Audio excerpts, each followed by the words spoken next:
The first time my neighbor finally stopped me on the narrow sidewalk between our houses, the autumn wind was sharp enough to sting my face, and the pain in my chest felt just as cutting. I had mastered the art of timing my exits, listening for doors, counting footsteps, and memorizing the rhythm of another person's life just to avoid crossing paths. But that morning, the universe seemed determined to expose me. There are moments when the past does not knock gently, it steps right in front of you, blocks your way, and forces you to feel everything you buried. That was one of those moments, when a simple glance across a quiet American street threatened to unravel years of carefully stitched emotional scars. If you believe in kindness, second chances, and the quiet power of human connection, take a moment right now to like this video, share it with someone who needs hope, leave a comment, and subscribe to the channel. Your support helps stories like this reach hearts that are still hurting. My name is Michael Turner, and I live in a modest neighborhood in Cedar Falls, Iowa, a place where porches are wide, lawns are trimmed with pride, and people wave even when they barely know each other. It is the kind of town where pain hides well behind friendly smiles. I moved there 3 years ago after my life collapsed in a way that left no room for explanations. I was a widower, a man who had lost not just a wife, but a future that felt promised. Grief does not announce itself loudly all the time. Sometimes it settles into routine, into silence, into avoidance. My neighbor, Sarah Whitman, lived in the house next door, close enough that our shadows overlapped in the evenings, close enough that pretending she did not exist became a daily discipline.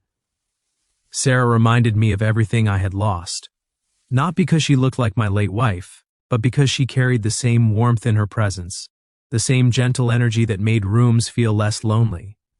She had moved in around the same time I did, and in those early weeks I noticed her kindness before I noticed her face. She volunteered at the local church, helped elderly neighbors with groceries, and laughed in a way that sounded honest and unguarded. Every time I saw her, something inside me twisted, because my heart recognized familiarity before my mind could stop it. That recognition felt like betrayal, as if even noticing another woman meant I was abandoning the memory of Rebecca, the love I had buried under an oak tree back in Ohio. So I avoided Sarah with a precision that bordered on obsession. I changed my jogging route, parked my car a block away, and learned to sense her presence through subtle signs like the sound of her wind chimes or the glow of her porch light. Avoidance became my shield. Pain felt safer than healing because healing required movement, and movement meant risk. The neighborhood probably noticed my patterns, but no one asked questions. In America, privacy is often mistaken for strength. Life, however, has a way of interrupting our defenses. One winter evening, a power outage blanketed the street in darkness, and the cold seeped into everything.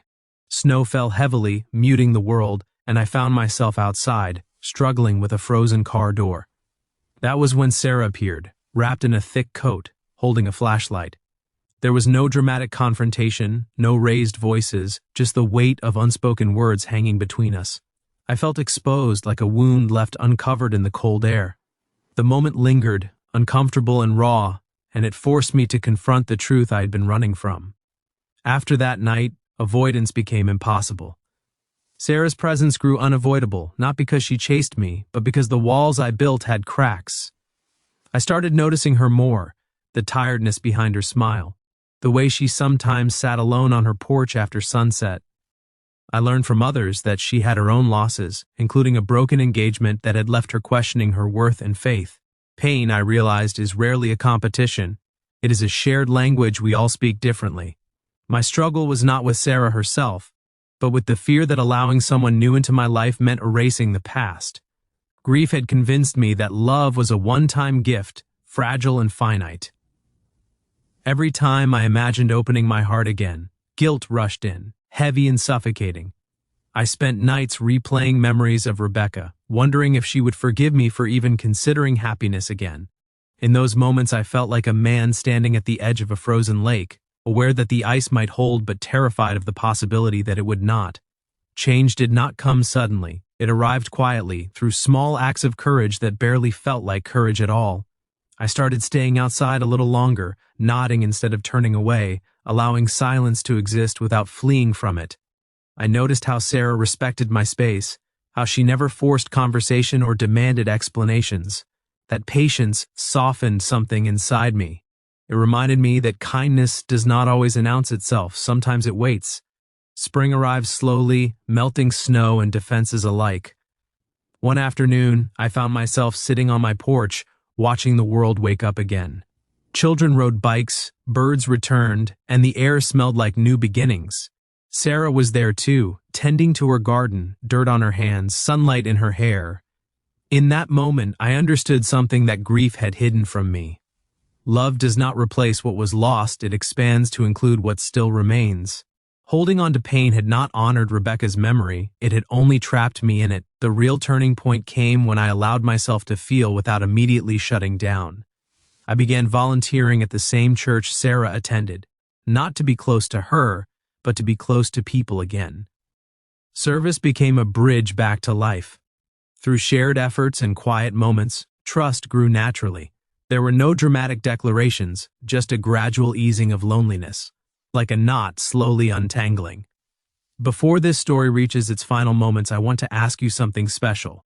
If you are watching this and it resonates even a little, please leave a comment sharing where you're watching from, or simply write a single word that describes how this story makes you feel. Your words matter more than you know. Healing, I learned, is not about forgetting. It is about learning how to carry memories without letting them crush you.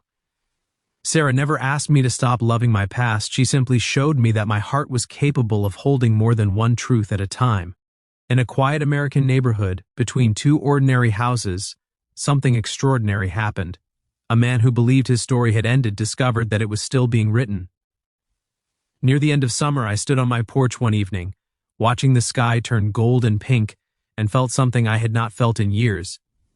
Peace. Not the absence of pain, but the presence of hope, the kind that whispers instead of shouts, the kind that feels earned.